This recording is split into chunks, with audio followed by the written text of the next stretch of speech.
Alright, we're doing a profile on Kewl Tunes with the new support.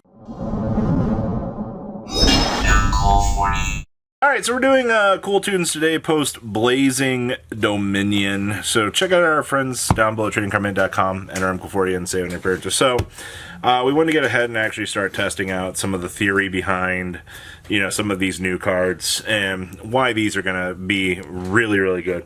So, I mean, this is still an early prototype list. I mean, something a little bit more streamlined might come along, but for now, you are maximizing on Rotary. When it's in a synchro material, you get to peek in your opponent's hand, and then you get to add a spell and trap card for some reason. Susceptible to Ash, which is hilarious. Hilarious. So you don't get hand knowledge if it gets Ash, but if you you block right, you're fine. You get an Ash out of your opponent's hand, so yeah. I mean, like... and then the other effect is, I think it puts one from opponent's grave on bottom of deck, which I mean... can help in the grind game.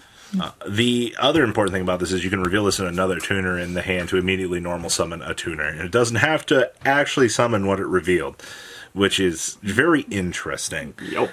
They did a good job with the design on this. So, tell me about Clip here. Oh, Q? Oh, Q, yeah. That is your best normal summon of the deck. Just being able to tutor out any tuner from hand, deck, or grave. Going first, you can summon out the Rotary from deck. If you're still playing the Red Nova, you summon that out from deck. Or in the grind game, if they pop your Red Seal or they pop your Remix, you just recycle Remix or recycle Red Seal. So this was where we were kind of talking about earlier about wanting to maybe cut the Red Nova, but... I mean, for testing purposes, now it stays in because tutoring out Recco from deck is still really solid. But... I mean, if you open it, you open it. If you don't, you don't. I mean, you can still use it in hand to jump off of, you know. So there's not any downside to that. Yep. We have triple Rico here. So tell me about... Rico being the spell trap pop is really good when it's sent as material. When it being a 3 helps with synchro math.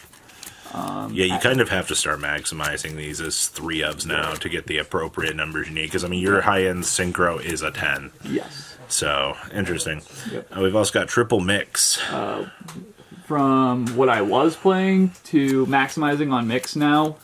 Mix and Recco both being able to add the Rotary is really solid. Rotary being a different level than everything else is amazing for the deck. Maximizing on mix turns it into more of a starter than it was before.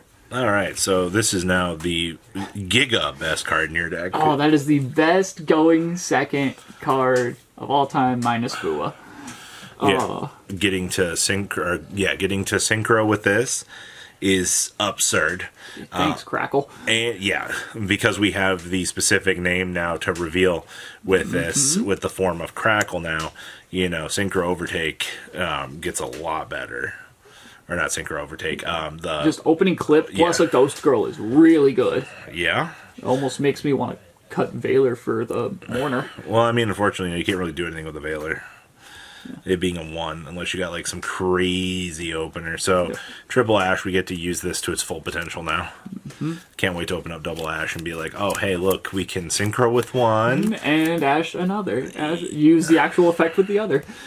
We are playing triple Fua. I don't think there's really much of a reason to deviate away from this. No, that's just our only non-tuner in the main deck now, because Droll will be relegated to side decks. I mean, we're not worried about Veiler. Don't worry about that.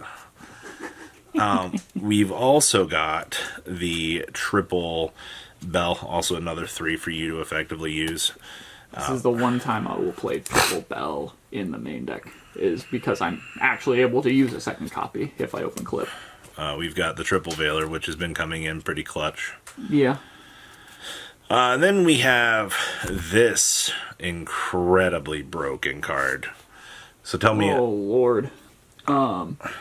It's a free body on board, which sure makes you susceptible to thrust, but being able to send a plethora of the Ultimate Slayer synchro targets is really good. So Packbit, Malong, Case can be made for Wind Pegasus adding Nister. And all you have to do is reveal 4. Specials itself sends 1, or if you reveal 6 and they have multiple things on board, you pop 1 and then trigger one of the one of the synchros you send.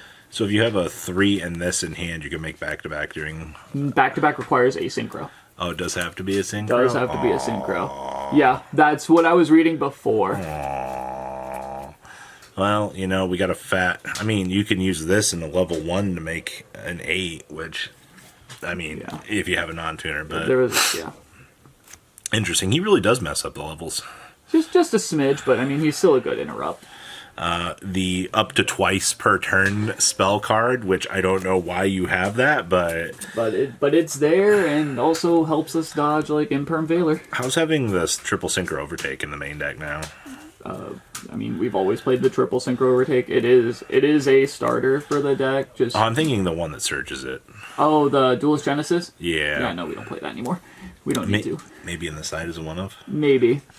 One field spell. One field spell, because field spell is still really solid. And then 2 desires. There was an argument to test out 3 in this, but I don't think you really want to test out 3. I have a personal preference for playing 2, because I'd rather not draw into the 3rd. That's fair. I mean, looking at main deck here, I think Harmonium is really a big step. Like, this card actually changes a lot for, you know, this deck in general. Absolutely. Like, your new support was good, but, like, I also think playing Veiler is correct. And I don't really have a problem with this. I think this card's still going to see some play. It's a one-of. Like, it's a one-of that you can see to, like, bridge off of combo and make things a little bit better. Let's talk about extra deck here. So we have triple copies of RS. So, this is the one that is another level modifier? Yes, so opponent, if all your opponent's monsters with 1700 or less attack, go up by 1 level, and it being a targeted negates solid. It is also a potential OTK piece because it gains 300 attack for every tuner in both graveyards. And if you've got back-to-back on the field, this get the double attack, which actually does matter a lot. Yep. That's pretty insane. How you liking 2 remix? Remix it 2 still needs to be there because it's your way to recycle all of your tuners. It's also your tag out, right? Yeah, it tributes itself, chooses 2 on res, adds a tuner, specials another. We also have 2 copies of Crackle, which this card... Turn 0 extra deck rips are hilarious with this deck. Because clip plus a ghost girl makes Crackle. You clip, banish 1 randomly, Crackle, look at peek in their extra, banish 1 until end phase, and it gains attack. So we can just get randomly big as well. How do you think you need the second of this? You don't need the second back to back. I think the one's going to be cut probably for the Wind Pegasus or Typhon. The only reason why you're playing the second, like if you play against like another extra rep deck. Yep. But like because this deck does exist in the meta, extra decks are going to have to structurally like kind of get weird to kind of cover some of these spaces. But I mean, like this is good. Yep. One track or tune track maker. I don't think you need more than one of this. I think 1's fine. I think 1 is fine. I mean, he's your level 4. You know. Level 4, but excuse me. We play 2 of this. Well, yeah, but it's searching any cool tune from the deck is still really solid. We have the Loudness War. 1 Loudness War. Protecting your other tuners is really good considering your deck is 99% tuner. How you liking this guy? He's really good in the scenarios where you can make him, being able to have something to chain to like a Nibiru or any other form of interaction to be able to negate is really good. Also, this is your synchro to jump into the 10. Yes. You just need the 3 in that, and you're basically able to get to where you need to be. Yep. Pack bit for the interaction with the Harmonium. Yep. Which is really good. And then we have Malong, which just ends up being a hilarious little interaction point with Harmonia. Yeah, Harmonium just kind of changes the way that this deck wants to look and interact, which I think is actually kind of one of the spicy parts of this deck's evolution right now. So check out our friends down at tradingcardmint.com down below. We'll continue to see what Kewl Tune's going to bring to us, but I think this is actually a pretty good meta contender the way it's looking. So, alright guys, you have a good rest of your day, right? Peace out. Patrons! Thank you!